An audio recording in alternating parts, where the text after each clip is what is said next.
O Projeto Anjo da Esperança auxilia nas necessidades da produção do programa Na Mira da Verdade, para que mais pessoas conheçam as verdades reveladas por Deus.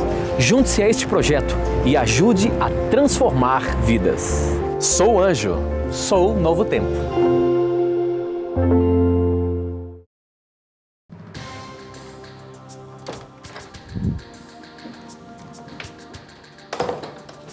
Olá. O Senhor Jesus disse em sua palavra algo que me chamou a atenção sobre exorcismo. Você quer ver o que está escrito em Mateus no capítulo 12, a partir do verso 43? Jesus dizendo: quando o espírito mau sai de alguém, anda por lugares sem água, procurando onde descansar, mas não encontra. Então diz: vou voltar para minha casa de onde saí. Aí volta, se encontra a casa vazia, limpa e arrumada. Depois sai, vai buscar outros 7 espíritos, piores ainda, e todos ficam morando ali. Assim, a situação daquela pessoa fica pior do que antes. Isso me intrigou ao ler esse texto pelo seguinte: uma pessoa que é tomada por um espírito mau, é exorcizada, tem a sua vida organizada espiritualmente. Um demônio pode novamente, com a ajuda de outros, se organizar para entrar novamente na pessoa e destruir de vez e tomar conta da vida daquela pessoa? Ora, que poder é esse que tira um espírito mau, só que o espírito tem muito mais força para entrar e acabar com tudo novamente? Como entender a questão desse exorcismo que Jesus estava dizendo aqui? O que ele estava querendo dizer com essa situação aqui? Será que, ao ser tomado por um demônio, uma pessoa consegue se libertar ou, para sempre, ela é tomada por um espírito mau? Esta e muitas outras questões você acompanha agora, pois está no ar, Na Mira da Verdade.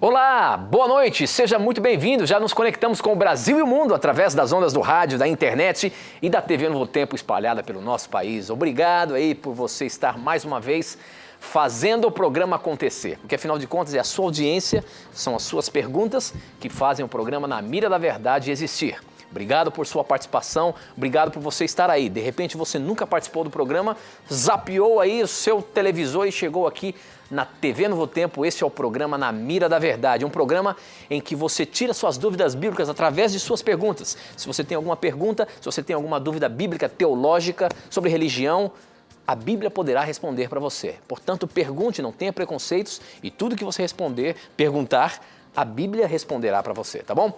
Quero começar o programa cumprimentando meu amigo, o professor Leandro Quadros. E aí, professor, preparado para mais uma bateria de bombardeamento em você, meu irmão? Espero que sim, meu irmão. Vamos ver se podemos usar novamente a Bíblia aí para dar as respostas. Vou mandar, Tito, alguns abraços aqui. Primeiro para um pessoal muito querido de Sorocaba, onde eu estive no último fim de semana, interior de São Paulo. Um abraço para o Williams, para a Gisele, a esposa, e para o filho que eu conheci lá também. E um abraço para o Marcos, a esposa, são os papais da nossa colega. Ó, me fugiu o nome da nossa colega, que foi nossa produtora aqui, Tito. Que vergonha eu esqueci o nome dela, que trabalha no Anjo da Esperança hoje. A Dalise. Dalise, que vergonha me dar um branco sobre o seu nome. E um abraço a todos os companheiros do almoço e do jantar que estiveram conosco em Sorocaba, viu, queridos? Foi uma honra conhecer pessoas tão legais como vocês, viu? Um abraço também para o senhor Wilson, que ele é de São Roque. Ele diz, Tito, que não perde um Na Mira da Verdade. E um abraço também para o Everson, Elis, Henrique Francini, de Sorocaba. E aqui os últimos abraços: Jovilene Guimarães, da Igreja Central de Bela Vista, Teixeira de Freitas, Bahia. Deus te abençoe, minha amiga. E abraços para a família Gaspar de Lorena, o senhor Gaspar, a Sandra, a Renata, a Karina e Maísa. E o último abraço, Ludeni, que mora em Peruíbe, São Paulo. Papai do céu guarde a vocês. Agradeço muito pelo apreço que vocês têm tido aí para com o trabalho do nosso programa. Ok, professor, muito bem. Tem outros abraços aqui, mas daqui a pouquinho eu mando para você. Obrigado aí pelo carinho da sua audiência, obrigado. A gente não pode deixar de agradecer a você que nos encontra aí, se esbarra com a gente aí pelo Brasil. Muitas vezes, muitas pessoas carinhosas vêm falar com a gente, agradecer o programa que nós fazemos aqui e toda honra seja dada ao nosso Senhor Jesus por tudo que nós apresentamos aqui. Somos apenas ferramentas na mão de Deus e entregamos tudo a Ele. Obrigado aí pelo carinho de vocês ao nos cumprimentar, ao nos reconhecer na rua e trazer palavras de motivação e agradecimento. Muito obrigado pelo carinho que vocês têm pelo programa Na Mira da Verdade, tá bom? Professor Leandro Quadros, já vamos começar de maneira assustadora. Porque, veja só, essa questão de exorcismo é uma coisa que chama a atenção de todo mundo. E a palavra de Deus ali, Jesus fala de uma situação que eu queria que você explicasse pra gente o que ele estava querendo dizer aí. Porque ele diz que uma pessoa que foi tomada por um espírito, se o espírito sai dessa pessoa, ele anda por lugares onde ele não encontra, onde ele repousar ou voltar, ele volta para sua antiga casa, entendendo? Ele volta para a pessoa do qual ele saiu, Sim. junta mais 7 espíritos e toma conta da vida da pessoa novamente. Ora, a pergunta é a seguinte: uma pessoa que foi exorcizada, Deus quando tira um demônio de uma pessoa, essa pessoa não está liberta para sempre, professor? Como entender isso que Jesus estava dizendo ali em Mateus, em Lucas, enfim, nos evangelhos, com relação ao Espírito? E é interessante que dá a entender que o Espírito junta mais 7 espíritos, e 7 a gente entende na palavra de Deus que é um número perfeito. Tem alguma relação também isso ou não? Veja, amigo Tito e amigo que nos acompanha pela TV e pela Rádio Novo Tempo. Realmente há chamados exorcismos, expulsões de demônios, que na verdade não são verdadeiras expulsões de demônios. Por quê? Antes de eu comentar esse texto, veja como que Cristo trabalhava com uma pessoa após libertá-la da influência direta das trevas. Quando você lê Marcos capítulo 5, você percebe que depois de Cristo curar um endemoniado, Jesus deu uma receita espiritual para este endemoniado continuar seguindo, para ele continuar no seu tratamento espiritual, diríamos assim. Em Marcos 5,19, Jesus disse o seguinte: vá para casa, para a sua família e anuncie-lhes quanto o Senhor fez por você e como teve misericórdia de você. Então aquele homem se foi e começou a anunciar em Decápolis o quanto Jesus tinha feito por ele. Todos ficaram admirados. Veja, Jesus havia o curado de uma possessão demoníaca, mas Jesus como médico divino, ele deu uma receitinha espiritual, um medicamento, diríamos assim, para ele continuar em uso. Falar do amor de Deus para as pessoas, envolver-se com as coisas espirituais, para manter, obviamente, o demônio afastado da vida dele. O detalhe é que em muitas igrejas que supostamente expulsam demônios das pessoas, você não percebe isso. Há igrejas, por exemplo, que uma pessoa é possessa toda semana, a mesma pessoa. Primeiro, isso me faz duvidar que tenha sido Deus quem tenha atuado. Parece mais o diabo fazendo um joguete, brincando com a pessoa e o indivíduo expulsando em nome de Jesus. Agora você pode dizer, mas ele expulsa em nome de Jesus? Eu digo, grande coisa. Em Mateus 7, 21 a 23, Cristo falou que muitos que expulsassem demônios em nome dele iriam se perder. Ou seja, não basta falar em nome de Jesus. Você tem que realmente crer em Jesus e viver como ele quer que você viva. Falar em Jesus, o que não fala. Então, expulsar demônios em nome de Jesus não é garantia de que o indivíduo esteja fazendo isso da forma correta. Ele tem sim que invocar a Cristo para mandar aquele espírito mal embora, mas tem que dar essa receita espiritual para a pessoa, ou seja, orientá-la a se envolver em atividades espirituais para que o demônio não volte a possuí-la, ainda mais se a pessoa é mais sensível a esse tipo de coisa. Agora vamos comentar um outro detalhe que é do texto aqui que o Tito leu para nós, mencionou para nós. Em Mateus 12, 43 em diante, Jesus diz assim: quando um espírito imundo sai de um homem, passa por lugares áridos procurando descanso. Como não o encontra, diz: voltarei para a casa de onde saí. Chegando, encontra a casa desocupada, varrida e em ordem. Então vai e traz consigo outros 7 espíritos piores do que ele. E entrando passam a viver ali. E o estado final daquele homem torna-se pior do que o primeiro. Assim acontecerá a esta geração perversa. Abordando um pouquinho o contexto, os fariseus e mestres da lei haviam pedido a Cristo um sinal de que ele fosse realmente o Messias. O problema é que Cristo já estava dando várias evidências e que este pedido de sinal não era um pedido sincero. Era simplesmente a manifestação de um coração rebelde que insistia a negar que Cristo era o divino Messias. E aí o Senhor Jesus Cristo começa a contar uma série de ilustrações para mostrar o seguinte, que eles iam ser condenados no juízo por rejeitarem tantas provas. E que por eles rejeitarem tantas provas que Cristo era o Messias, por eles não permitirem que o Espírito Santo os convencesse de que Cristo era o Messias, o estado espiritual daquela geração incrédula ia ser pior do que antes. Por quê?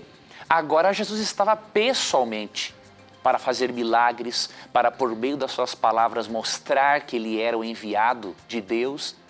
Mas como eles estavam rejeitando, Cristo falou o seguinte: eu não vou dar nenhum sinal para vocês, além dos que eu dei e de outros que eu darei, que eu julgo serem importantes.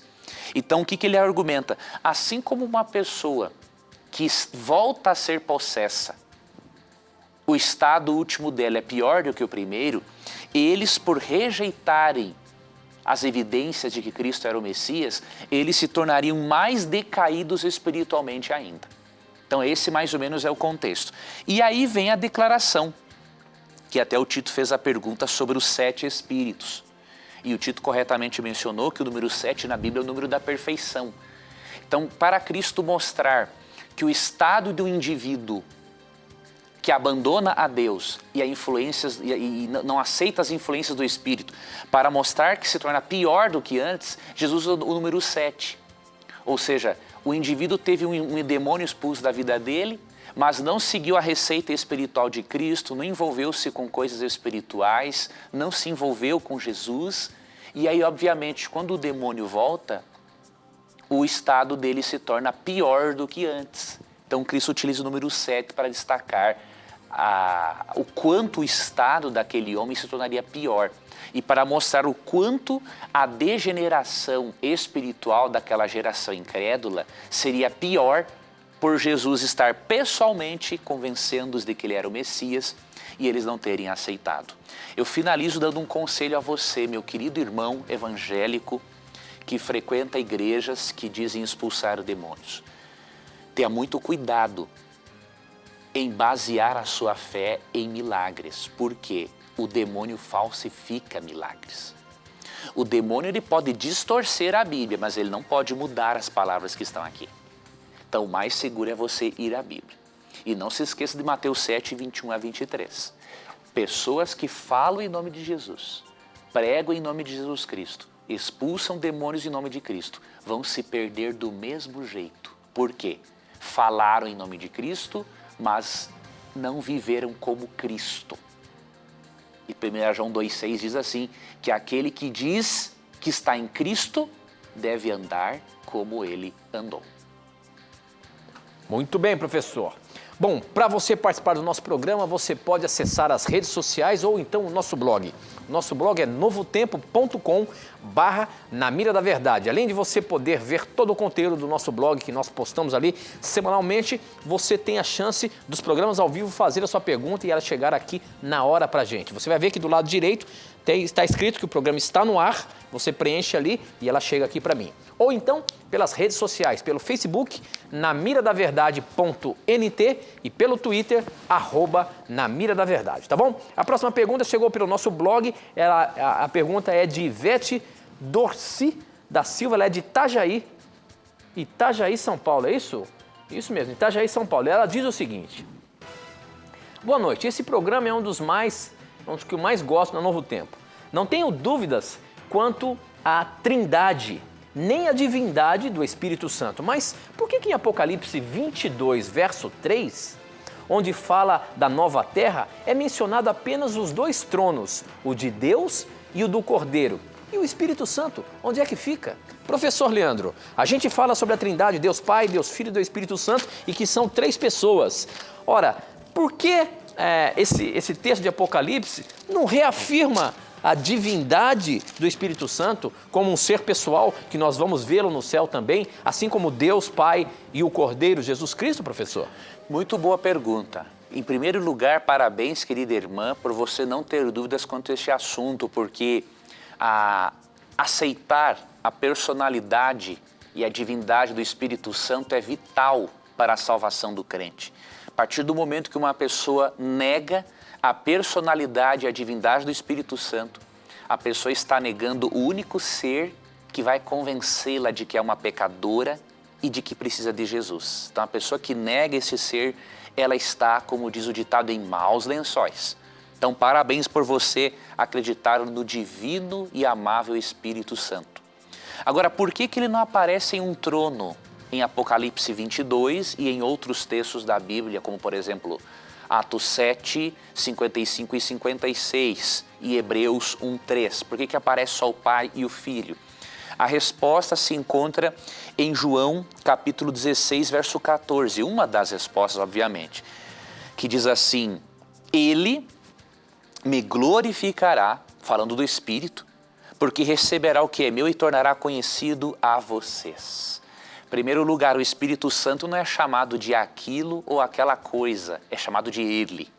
Um pronome pessoal bem definido é utilizado aqui em referência a Ele. E aqui diz que uma das funções do Espírito é glorificar a Jesus, ou seja, fazer com que Jesus apareça. Então, no plano de salvação, o Espírito Santo assumiu uma função subordinada em relação ao Pai e ao Filho. A função do Espírito, além de convencer-nos de que somos pecadores e que precisamos ir a Jesus, de acordo com João 16, 8 a 10, a função dele é fazer o Pai e o Filho aparecer diante de nós. É fazer com que vejamos a nossa necessidade de Deus. Então o Espírito Santo, ele é a pessoa da divindade que trabalha nos bastidores. Por isso que ele não aparece em um trono. Ele faz, na verdade, o Pai e o Filho aparecerem. Agora, que ele realmente é colocado no mesmo nível de igualdade essencial que o Pai e o Filho, encontramos em vários textos, eu vou ler um deles para você, que é Hebreus capítulo 9, verso 14. Então perceba que ele apenas tem uma diferença funcional no plano da salvação e que a sua função é mostrar o Pai ao Filho, né? Então Hebreus 9, 14 diz assim: quanto mais o sangue de Cristo, que pelo Espírito Eterno se ofereceu de forma imaculada a Deus, purificará a nossa consciência de atos que levam à morte, para que sirvamos ao Deus vivo. Veja, as 3 pessoas da divindade são mencionadas.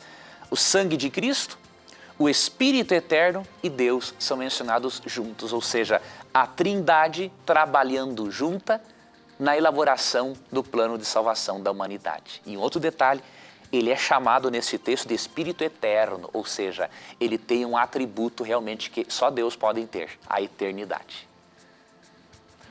Muito bem, professor, estou aqui no Twitter, muita gente tweetando com a gente, obrigado aí por você participar do Twitter e no Facebook também. Mais de 200 perguntas já chegaram aqui pelo Facebook, a qualquer momento a sua pode estar no ar, hein? Bom, aqui do Twitter, deixa eu ver, a Gislaine pergunta o seguinte: sou católica, não acredito, mas dizem que Maria teve outros filhos, vocês poderiam me tirar essa dúvida? Professor, a Bíblia fala alguma coisa se Maria teve ou não teve outros filhos? Se realmente ela é conhecida como a Virgem Maria, mas ela não teve mais filhos depois de Jesus? Como que é? Gislaine, não é? Isso. Olha, querida irmã Gislaine, muito obrigado a você e muitos irmãos católicos que eu digo de coração, vocês abrilhantam o nosso programa pela participação de vocês. Mesmo que discordemos doutrinariamente em certos aspectos, para nós o que mais importa é contar com seu carinho, com a sua audiência e sabermos que temos a honra de estudar a Bíblia com pessoas sinceras como vocês. E assim como nossos queridos irmãos evangélicos, muçulmanos, espíritas, maçons, não importa de que denominação ou a que filosofia você pertença, você é muito bem-vindo para estudar a Bíblia conosco, tá? Veja bem, realmente não é assim simples comprovar que Maria tivesse tido outros filhos. Os comentaristas se dividem a respeito. Muitos creem que os irmãos de Jesus realmente fossem filhos de Maria e outros creem que, na verdade, os irmãos de Jesus eram filhos de José apenas, de um primeiro casamento dele. A evidência para isso se encontra, por exemplo, aqui em João, capítulo 19, versículo 26. Esse é um texto interessante que diz assim: quando Jesus viu sua mãe ali e perto dela o discípulo a quem ele amava, disse à sua mulher: aí está o seu filho. E ao discípulo: aí está a sua mãe. Daquela hora em diante, o discípulo a recebeu em sua família. Então, é difícil para muitos estudiosos compreenderem como que Jesus confiaria os cuidados da mãe a um discípulo, ao apóstolo João, se ela tinha outros filhos para cuidarem dela. Então, muitos comentaristas entendem, com base nessa referência e outras, que possivelmente Maria tivesse tido apenas Jesus e que os outros irmãos de Jesus eram filhos de José de um primeiro casamento. Agora, quanto à questão da virgindade de Maria, aí sim nós temos como provar biblicamente que ela não foi virgem a vida toda. Eu até no meu livro, Na Mira da Verdade, volume 2, eu tenho uma questão em que eu provo por meio de vários textos bíblicos que Maria, mesmo tendo sido uma mulher muito piedosa, a mãe de Jesus, ela teve uma vida sexual normal com seu marido José. Eu até apresento no meu livro o seguinte, que José não se casou para viver celibato, ele se casou para ter uma esposa e fazer sexo. Não é? E aí um dos textos que eu utilizo no meu livro é esse aqui que nós encontramos em Mateus capítulo 1, versículo 25. Eu vou ler na Nova Versão Internacional porque ele é bem claro. Mas não teve relações com ela, falando de José, não é? Enquanto ela não deu à luz um filho, e ele lhe pôs o nome de Jesus. Ou seja, depois que Jesus nasceu, claro o texto, José teve uma vida sexual normal com Maria, porque o sexo dentro do contexto do casamento não é pecado. Então Maria não precisaria, a importância de Maria não é diminuída por ela ter tido uma vida sexual normal com seu esposo José. Então, resumidamente, minha querida irmã católica, é esta a questão. Que Deus te abençoe e obrigado por sua pergunta. Muito bem, professor. A próxima pergunta aqui chegou pelo Facebook. Você tem aí 3 minutinhos ainda para responder. A questão é a seguinte. Quem mandou foi o Carlos Freitas e ele diz o seguinte. A respeito de Lucas 16, quando Jesus fala do fim da lei e dos profetas que duraram até João Batista, em qual sentido Jesus estava se referindo? E o que faz a senhora Ellen White profetiza? Tem fundamento bíblico, já que ela dorme no pó da terra? Lá em Lucas 16 diz o seguinte: a lei de Moisés e os ensinamentos dos profetas duraram até a época de João Batista. Desde esse tempo, a boa notícia do reino de Deus está sendo anunciada a cada um que se esforça para entrar nele. Como é que fica então essa questão aí da lei e do dom profético, professor? Realmente isso foi terminado em João Batista? Muito boa pergunta. Primeiramente, querido irmão que fez essa pergunta, o termo a lei e os profetas duraram até João não é uma tradução feliz. Por quê? O termo duraram, se você perceber na sua Bíblia, ele está em itálico, indicando o quê? Que esse termo não se encontra no original. Então, no original de Lucas 16 está assim, a lei e os profetas até João. Agora, como sabermos o termo correto que se encontra ali? Os profetas acharam que era duraram. Só que os profetas não, os tradutores, só que eles erraram feio. Por quê? O texto paralelo que está em Mateus 11:13 nos mostra qual é o termo que deveria estar ali. Então, Mateus 11:13 diz assim: pois todos os profetas e a lei profetizaram até João. Veja, mudou todo o sentido. Tanto que a Nova Versão Internacional fez questão, e com sabedoria, não é? Os tradutores, de colocar profetizaram também em Lucas 16:16. Esse é o sentido do texto. A lei, ou seja, os escritos de Moisés e os profetas, ou seja, o Antigo Testamento, profetizaram até João a respeito da vinda do Messias. A partir dali, o próprio João Batista falaria, anunciaria o Messias e tudo mais, certo? Então, esse é o sentido. O texto não fala nada da abolição da lei e nem da abolição do dom profético. Se você ler Atos 2, 17 e 18, ali é dito que Deus prometeu que o dom profético acompanharia a sua igreja, mesmo a Bíblia sendo completa. Por isso nós adventistas cremos que o dom profético se manifestou em Ellen White, porque Deus promete o dom profético nos últimos dias, em Atos 2:17. Os escritos de Ellen White não são uma segunda Bíblia, não complementam a palavra de Deus. A função deles é levar as pessoas de volta à Bíblia. E eu finalizo com uma citação da própria Ellen White, que muitos críticos desinformados, não é o seu caso, querido irmão, mas só para mencionar muitos livros que eu leio, muitos críticos informados dizem que Ellen White é uma segunda Bíblia, pois eles estão mais por fora do que arco de barril. Ellen White, no Primeiros Escritos, página 78, diz assim: recomendo-vos, caro leitor, a Bíblia como única regra de vossa fé e prática. Então, por essa citação e outras, pela exaltação que Ellen White faz de Jesus e da Bíblia, não temos dúvidas de que ela foi realmente usada por Deus para levar a nossa mente de volta à palavra de Deus. Muito bem, professor. E eu convido a você a estudar com a gente a Bíblia através dessa revista, Verdades para o Tempo do Fim. É um curso bíblico completo com 16 lições, onde vai fazer com que você se familiarize mais com a palavra de Deus e com os assuntos que estão relacionados ao tempo em que vivemos. Tempo do Fim. Para você receber gratuitamente, sem pagar nada, essa revista, basta entrar em contato com a gente através do nosso blog, novotempo.com/na mira da verdade. Você vai ver a imagem dessa revista, você clica lá, preenche o formulário e a revista vai chegar aí na sua casa sem custo nenhum, tá bom? Acesse agora o nosso blog, novotempo.com/na mira da verdade e peça agora mesmo a revista Verdades para o Tempo do Fim. E você vai ver que nessa revista tem alguma coisa ainda, tem alguns presentes a mais que você poderá receber também. Tá bom? Então peça agora mesmo. Tem algumas pessoas que já ligaram pra gente e perguntou: olha, eu pedi, mas até agora não chegou. Espera um pouquinho, ela vai chegar para você, tá bom? Acesse aí novotempo.com/na mira da verdade e peça a revista Verdades para o Tempo do Fim. A gente vai pro intervalo, não sai daí não, a gente volta já já.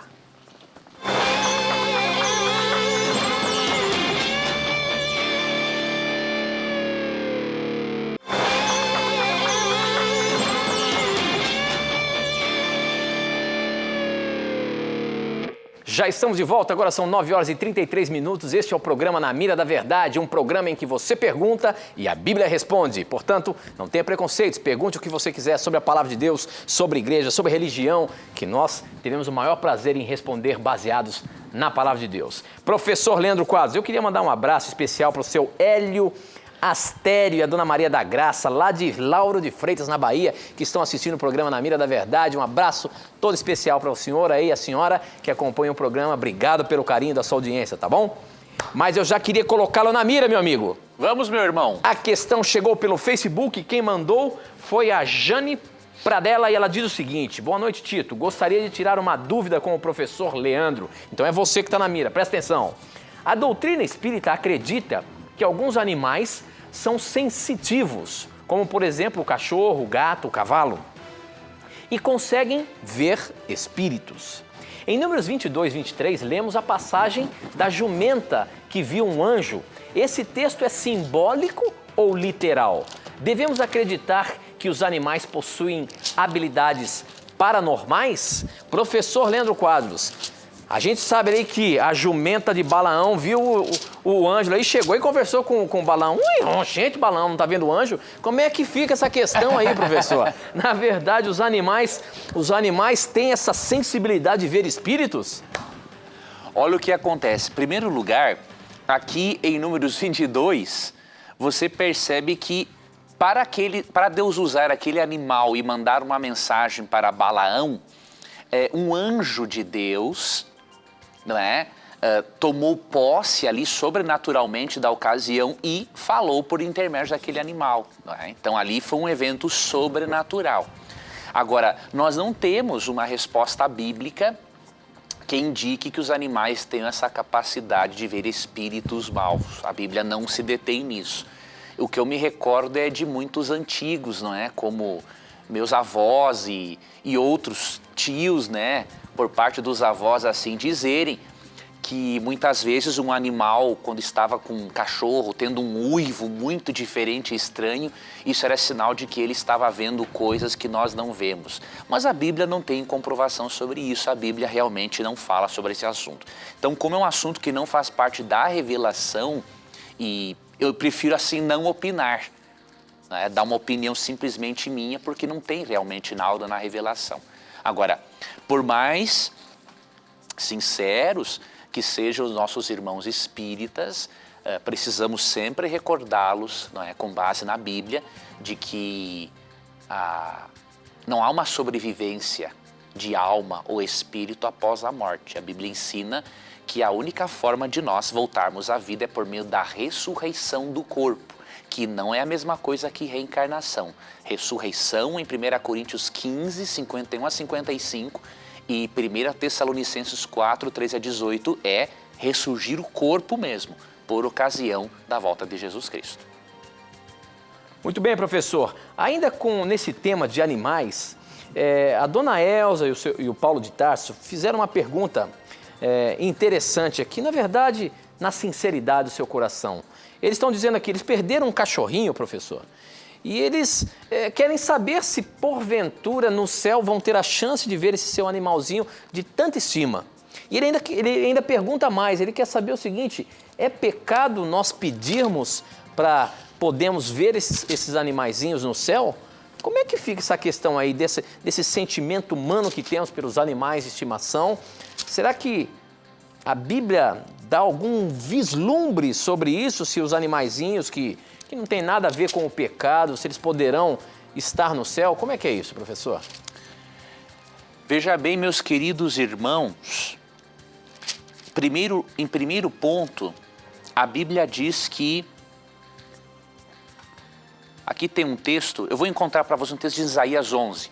Primeiro ponto, a Bíblia diz que vocês são pessoas justas. Sabe por quê? Em Provérbios, Salomão diz, não é, que o justo se preocupa com seus animais. Então, quem não se preocupa com seus animais, ou a pessoa que causa sofrimento aos animais, a Bíblia tem essa pessoa como ímpia.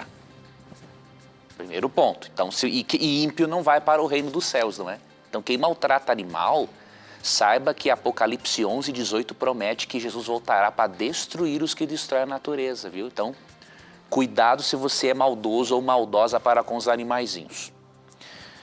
Agora, outro aspecto, a Bíblia não menciona a existência de animais no céu. Porque ali em Apocalipse 20, percebemos que o propósito de Deus ao nos levar para o céu será, assim, além de nos esclarecer as questões importantes do universo, mostrar a nós por que alguns foram salvos e outros não. E 1 Coríntios 6, 2 e 3 fala, por exemplo, que nós julgaremos, faremos parte de uma outra fase do juízo. Porém, mesmo os animais não sendo mencionados no céu, na nova terra eles são mencionados. Percebemos que é parte do plano de Deus, ao restaurar o planeta Terra, também restaurar os animaizinhos. E aí, entre os vários textos que eu poderia ler para você, eu vou ler um especial que se encontra em Isaías capítulo 11, dos versos 7 ao 9. E eu creio que vai dar uma esperança muito importante ao coração de vocês. Isaías 11, 7 ao 9. Vamos ler a partir do verso 6. O lobo habitará com o cordeiro e o leopardo se deitará junto ao cabrito. O bezerro, o leão novo e o animal cevado andarão juntos, e um pequenino os guiará. A vaca e a ursa pastarão juntas, e as suas crias juntas se deitarão. Olha que lindo. O leão comerá palha como o boi. Então você percebeu? Os animais serão restaurados, não serão mais carnívoros. Animais carnívoros e herbívoros viverão harmonicamente para todo sempre na terra recriada por Jesus Cristo, por Deus o Pai e pelo Espírito Santo. Então eu posso lhe dizer com certeza, a Bíblia não menciona se os animaizinhos de estimação em si estarão lá, mas eu consigo ver Deus como um pai que gosta de dar surpresas agradáveis aos seus filhos. E eu creio que Deus na nova terra pode sim lhe dar a vocês a surpresa agradabilíssima de dar o animalzinho de vocês de volta. Então eu vejo Deus assim e saiba que Deus realmente tem planos também para com os animaizinhos. Agora, na sinceridade do coração, eu posso orar ao Senhor pedindo alento para isso e quem sabe esperar isso no Senhor? Pode e deve, Tito, pelo seguinte, Jesus Cristo, Deus, ele tem que ser o nosso melhor amigo, o nosso confidente. Então nós temos que falar com Deus sobre tudo o que sentimos. Ó Senhor, eu estou muito triste pelo meu cachorrinho, eu queria muito que estivesse comigo na nova terra. Abrir o coração a Deus, Deus fica feliz que os seus filhos sejam transparentes com Ele. Então, converse com Deus sobre isso, Ele vai abrandar, acalmar o coração de vocês. Ok, professor. Muito obrigado aí. A próxima pergunta é pelo Twitter. Na verdade, nós temos aqui várias pessoas. Eu queria até citar um tweet que mandaram pra gente aqui, ó. O Rinaldo do Nascimento, ele diz: obrigado, graças a Deus e segundo a vocês, estou lendo a Bíblia. Parabéns, que honra. Rinaldo. Parabéns por você, né, professor? Parabéns por você satisfação. estar acompanhando, lendo a palavra de Deus.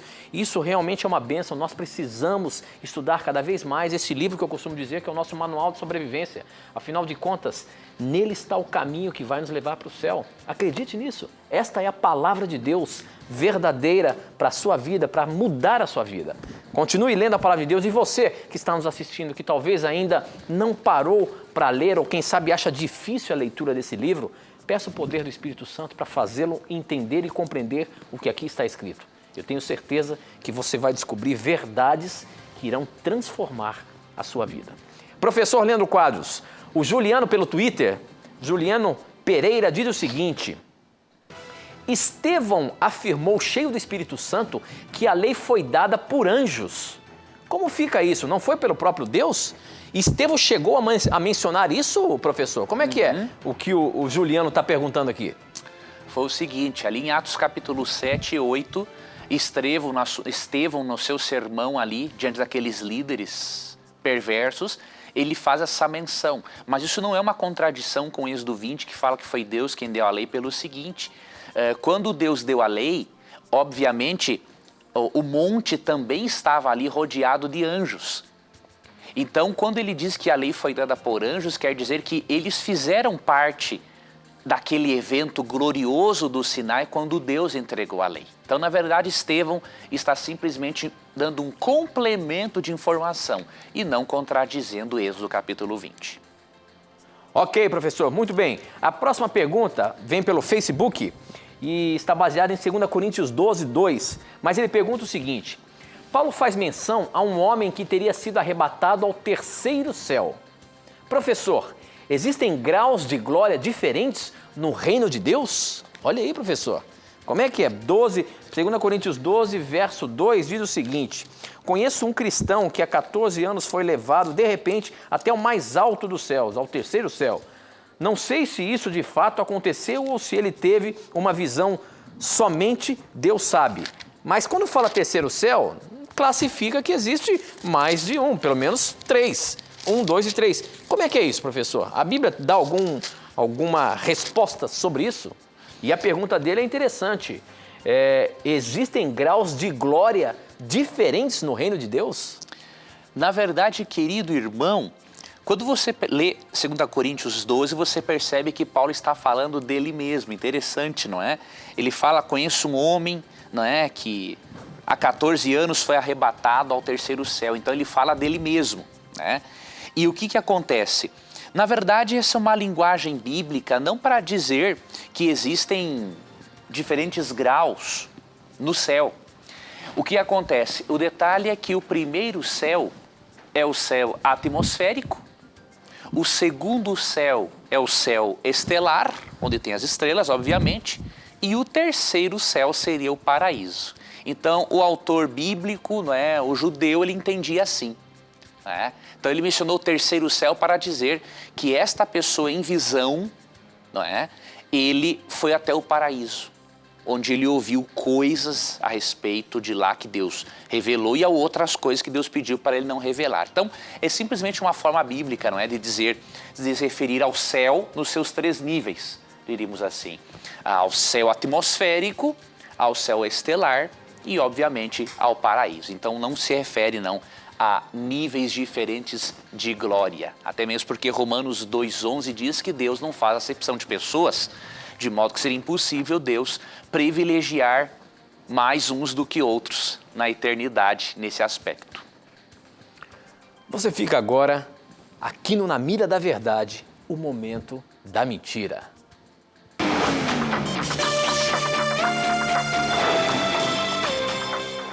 Tenho lido, queridos amigos, em muitos livros e também em sites na internet, uma distorção incrível de Daniel 8,14. O texto de Daniel 8,14 é um texto profético muito importante. Né? Um dia, quem sabe, nós façamos aí um programa temático só para estudar esse texto. Daniel 8,14 diz assim, ó, até 2.300 tardes e manhãs, então o santuário será purificado. Muitos têm dito em livros, em sites da internet, que essas 2.300 tardes e manhãs se referem, na verdade, a 2.300 sacrifícios realizados durante 1.150 dias.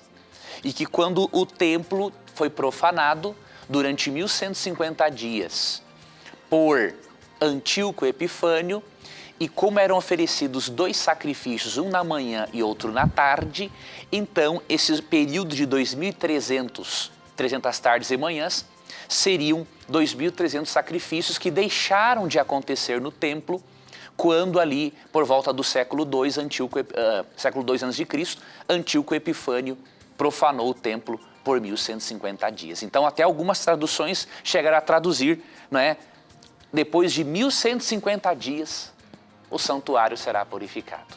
Eu quero garantir para você que esta interpretação é mentirosa. Mentirosa no último. Por quê? É óbvio que o texto está se referindo a dias, porque aqui é usado a mesma terminologia de Gênesis 1. Quando Deus cria algo em Gênesis 1, diz assim, houve tarde e manhã o primeiro dia, tarde e manhã o segundo dia. Então, não está dizendo em Daniel 8,14, manhã e tarde, para poder se interpretar de forma simbólica. Não, é a mesma linguagem do Gênesis. Então, aqui se refere, sim, a 2.300 dias proféticos. E quando você vai para Ezequiel 4,6 e Números 14,34, você percebe que um dia profético equivale a um ano. Então, aqui fala-se de 2.300 anos e não de 1.150 dias. Um outro aspecto importante é que a profanação de Antíoco Epifânio do templo não durou 1.150 dias, durou pelo menos uns 70, 100 dias a menos.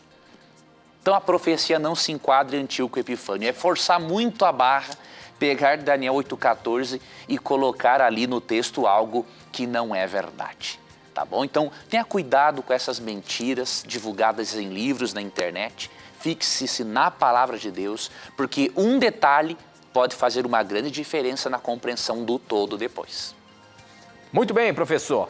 Para você participar do nosso programa, você pode acessar o nosso blog novotempo.com/Na Mira da Verdade ou então pelas redes sociais, pelo Facebook namiradaverdade.nt e pelo Twitter @Na Mira da Verdade. Participe, mande a sua pergunta e ela vai entrar e estar na mira. Professor Leandro Quadros, a próxima pergunta vem de São Paulo, quem mandou foi o seu José Alves e ele tem o seguinte raciocínio, eu queria saber, se porventura Jesus Cristo vivesse aqui na Terra por 80 anos, não tivesse pecado algum, não pecasse, mas morresse de velhice, será que ainda assim poderíamos ser salvos? Ou seja, o plano da salvação estaria sido completo ou não, professor? De forma alguma, pelo seguinte, quando você estuda o ritual do santuário, você percebe que o cordeirinho, o que acontecia com o cordeirinho no ritual do santuário? Você percebe que ele não morria de velhinho. O cordeirinho, ele era o quê? Sacrificado. Então Jesus Cristo, ele teve que receber no seu corpo a pena pelo pecado. Ele foi castigado pelo pecado. Então, se você ler Isaías 53, todo esse capítulo fala que ele foi oprimido por nós. Por causa das feridas dele fomos sarados. Então, além de ter uma vida impecável, Cristo tinha que ser castigado no nosso lugar. Porque qual é o salário do pecado? É a morte eterna do pecador. Né? Então, Cristo só pagaria a nossa dívida se ele fosse castigado no nosso lugar e passasse pela morte eterna. Então, se ele não passasse por isso, ele não poderia não ser o nosso Salvador. Muito bem, professor. A próxima pergunta chegou pelo nosso blog. Quem mandou aqui, deixa eu ver o nome, foi o Felipe, ele é de Mairinque, no estado de São Paulo, e ele pergunta o seguinte. Boa noite, parabéns pelo programa. Eu queria saber quais profecias ainda não se cumpriram a respeito da segunda vinda de Cristo. Jesus tem muitas profecias para se cumprir, existem muitas profecias para se cumprir, ou ainda, ou realmente estamos na contagem regressiva para o fim do mundo? Professor Leandro Quadros, existe ainda algumas profecias que anunciam ou que estão previstas para a segunda vinda de Cristo, ou já passaram todas, nós só estamos esperando chegar ao fim? Olha, já se passaram quase todas. Quando nós estudamos as profecias do anúncio da volta de Cristo, só um exemplo delas aqui. Se você ler as profecias de Mateus 24, por exemplo, você já vê que já se cumpriram todas, com exceção de uma. Em Mateus 24 tem muitas profecias, no versos 6 e 7. Vocês ouvirão falar de guerras, rumores de guerras, mas não tenham medo, é necessário tais coisas acontecerem. Aí, verso 7, haverá fomes, terremotos em vários lugares. Então, tudo isso já se cumpriu. Agora, falta uma. Do verso 14, e este evangelho do reino será pregado em todo o mundo como testemunha a todas as nações, e então virá o fim. Então, o fim virá definitivamente quando o evangelho for pregado em todo o mundo. E esse processo está bastante adiantado. Por meio de várias igrejas cristãs levando a mensagem, muitas sociedades bíblicas levando a Bíblia traduzida para vários idiomas e dialetos, os veículos de comunicação como a Rede Novo Tempo chegando a lugares distantes. Então isso está acontecendo. E quando você vai para o Apocalipse, você percebe que até o capítulo 12 se cumpriram todas as profecias. O capítulo 13... que fala da marca da besta, capítulo 14, pregação do evangelho das 3 mensagens angélicas, depois capítulos 15 e 16, as pragas, depois capítulos 17 e 18, a queda de Babilônia espiritual. Quando acontecer isso, Jesus volta. Então até capítulo 13 em diante do Apocalipse, falta se cumprir. Só para finalizar, eu queria lhe recomendar aqui um livro, que é um livro que fala aqui, responde algumas questões. Por exemplo, tem uma questão aqui, quão confiável é a Bíblia? E aqui se abordam os sinais da volta de Cristo também, né? Mostra que coisas a respeito de Cristo se cumpriram.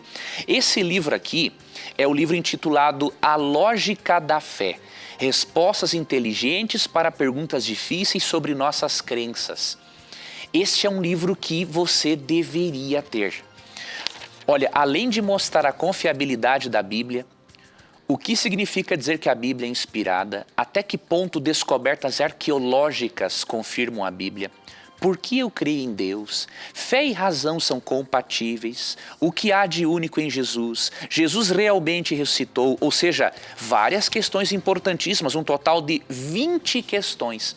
Esse material eu recomendo para você, você pode adquirir com a Casa Publicadora Brasileira. Tá? Pelo 0800 979 0606 ou o site que vai aparecer na sua tela, cpb.com.br. Então é um livro que vai lhe ajudar nessa questão, entre muitas outras, para que a sua fé se fortaleça. Muito bem, professor, agora você está na mira com aquelas perguntinhas capciosas, meu amigo. Quero ver como é que você sai dessa, meu irmão. Essa pergunta chegou aqui pelo nosso blog, o Ramon de Ibimirim, Pernambuco, diz o seguinte: professor Leandro Quadros, me explica o texto de 1 Pedro 4,6. Ali diz claramente que o evangelho foi pregado aos mortos. Como explica isso? A morte não é um estado de inconsciência? Manda um abraço para minha família, um abraço para sua família aí, viu, Ramon? Obrigado pela sua participação. Eu quero ler o texto aqui, professor. Leia, meu amigo. É capcioso o negócio mesmo. 4:6 diz o seguinte: pois o evangelho foi anunciado também aos mortos, aos quais morreram por causa do julgamento de Deus, como morreram todos os seres humanos. O evangelho foi anunciado a eles a fim de que pudessem viver a vida espiritual como Deus quer que eles vivam. A vida espiritual. O que é isso, professor? O que esse texto está querendo dizer aqui, meu amigo? Vamos lá, vejam bem. Você tem aí 3 minutos e meio, hein? Quero ver. Então vai dar. Veja bem, olha o que acontece. Se lermos o verso isoladamente, temos a impressão de que realmente Jesus pregou para mortos, para dar mais uma oportunidade para eles de salvação.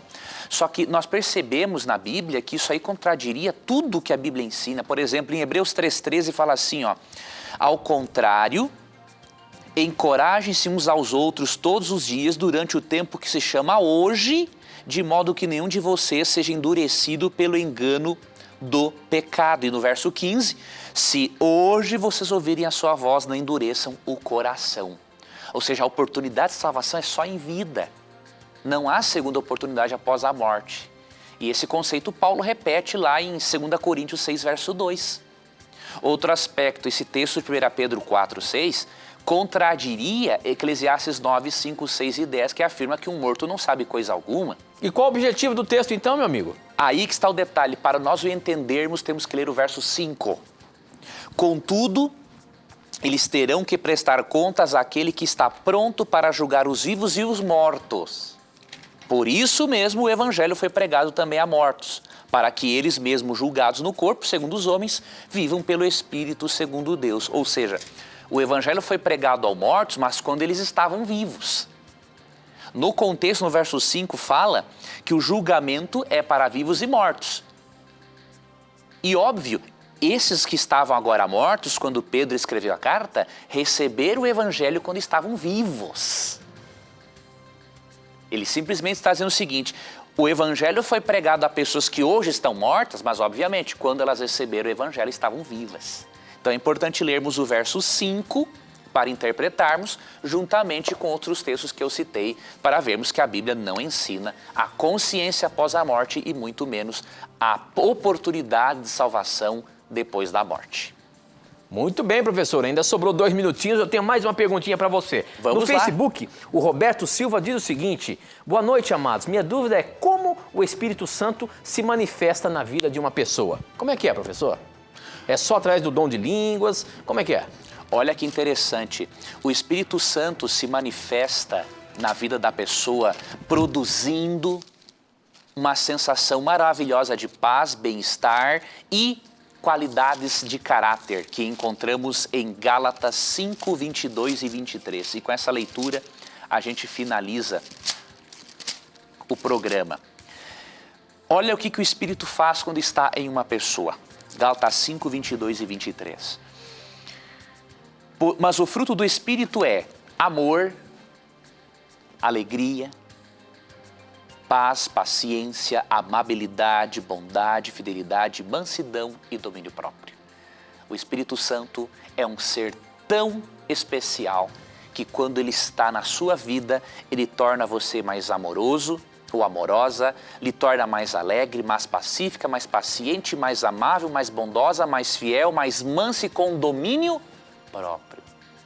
Por isso, a ideia de que quando o Espírito está sobre uma pessoa e ela cai pelo chão se rastejando, não é o Espírito Santo quem faz isso. Infelizmente, é o demônio quem joga as pessoas no chão. O Espírito Santo produz essas qualidades de caráter na pessoa, incluindo a mansidão e o domínio próprio. Ok, professor. Com isso, nós terminamos mais um programa Na Mira da Verdade e nos encontramos na terça que vem. Pela graça de Deus. Deus te guarde, amigo Tito.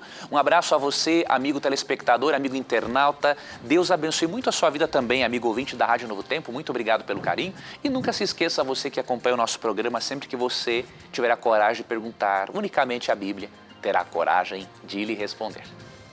E aqui no programa, você sabe, sempre os seus questionamentos estarão na mira da verdade. Tchau!